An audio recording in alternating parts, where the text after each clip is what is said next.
Hey Brew Crew, happy Labor Day weekend. Today I wanted to give a quick rundown of the NVDA trade that I put on towards the end of Friday's session. If you didn't catch it, it was the 585-600 2x3 call ratio in NVDA expiring this coming Friday. There are just a few interesting points about this trade that I wanted to go over, so let's get into it. First off, bit of a background. As we know, tech has had a massive sell-off this past Thursday and Friday, so much so that a lot of us are wondering, is this just a pullback or will we continue selling off? Is all of this maybe overstated? Like, could we even have a V-shaped recovery? And the problem with these questions is that trying to answer them is pretty much useless to us as traders because none of that is actionable. It's the kind of fluff that you typically see on CNBC, right? Or the fluff that many newer traders try to figure out, and trying to guess the outcome is pretty much worthless. All it does is stroke your ego if you're right. What I really want to do is to take advantage of at least one of those situations in the best way possible through a trade. Basically, I don't want to just talk about where the market could possibly be headed. I want actionable trade ideas because here at Options Brewers, we are very calculated traders, not your typical retail trader that throws anything at the wall to see what sticks, and we're certainly not CNBC talking heads. With that said, one of the possible outcomes to consider is that this sharp pullback may see a bounce sometime in the next week, and if that were the case, if a bounce were to happen, if a V-shaped recovery were to happen, I want to play that in the strongest tech names possible, the ones with relative strength. With that in mind, I took a look at some of the Fangman stocks, Tesla included, and Tesla and NVIDIA were the ones that really stood out, simply because those names were still in a really strong uptrend in the bigger picture, and if a bounce were to happen, I'd expect it to be quite strong in those names. In the end, I decided to go with NVIDIA, went to the options chain, and looked for a trade that could be put on for a super cheap debit or a credit, because I just don't want to pay anything if I'm wrong, if NVIDIA tanks or just hangs out sideways. But I want to be positioned to capture a move to the upside if it happens. And the structure that made the most sense was, of course, call ratios, because with the increased volatility in NVIDIA over the past week, the premiums all across the chain were still pretty juiced up, which means you could put on a ratio that's pretty far out of the money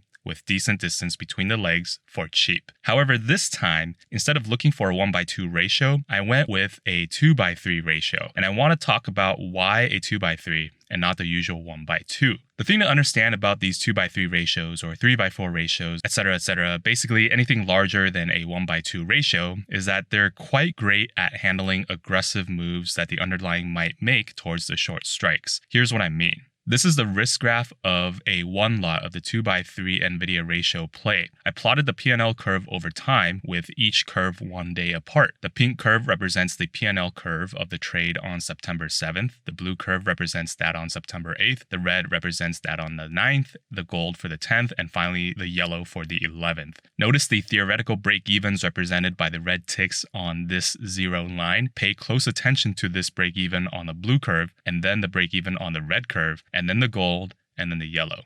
Do you see how largely it moves up early on in the trade? Within a day, the break-even from the blue curve goes from about 517 all the way up to about 575. And then in just one more day, that break-even then goes up to about 603. And then on the last day of the trade, it goes to 622. Right off the bat, when the trade is put on, just 1 day passing by significantly pushes the upside break-even pretty far up. So that's pretty cool. And the other thing to note here is how I'm opening myself up to a larger and larger profit zone towards my short strikes as the days pass. You can really see this happening starting from the 9th, the red curve, then the 10th, the gold curve. These peaks start to expand significantly and in the direction of my short strikes as well. On the morning of expiry, which is represented by the yellow curve, if NVIDIA happens to be near 600, we're looking at the spread expanding to about north of $6. Now here's the most important part. If we compare the risk graph of the expiry curve on the 1:2 versus the 2:3, do you see how this downward slope on the right is actually less steep in a 2:3 than it is in a 1:2?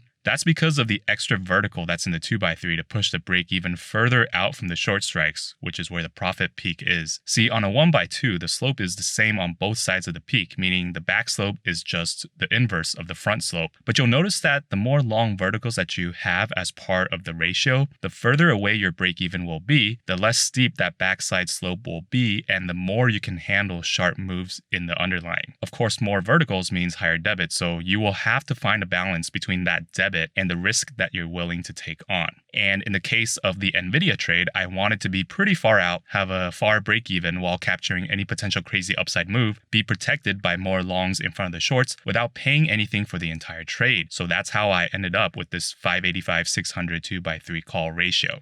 All right, so that's it for today. I hope this video was helpful and get you thinking about other ratios outside of 1x2s. As always, if you have any questions or comments, feel free to leave them down below, and feel free to join us by checking out the links to our Twitter, Discord, and Twitch down in the description below. It's all free. We share our thoughts and trades and setups, entries, exits, all that good stuff, all that good commentary, and all those good vibes. But for now, stay safe, Brew Crew, and I'll catch you in the next video. Cheers.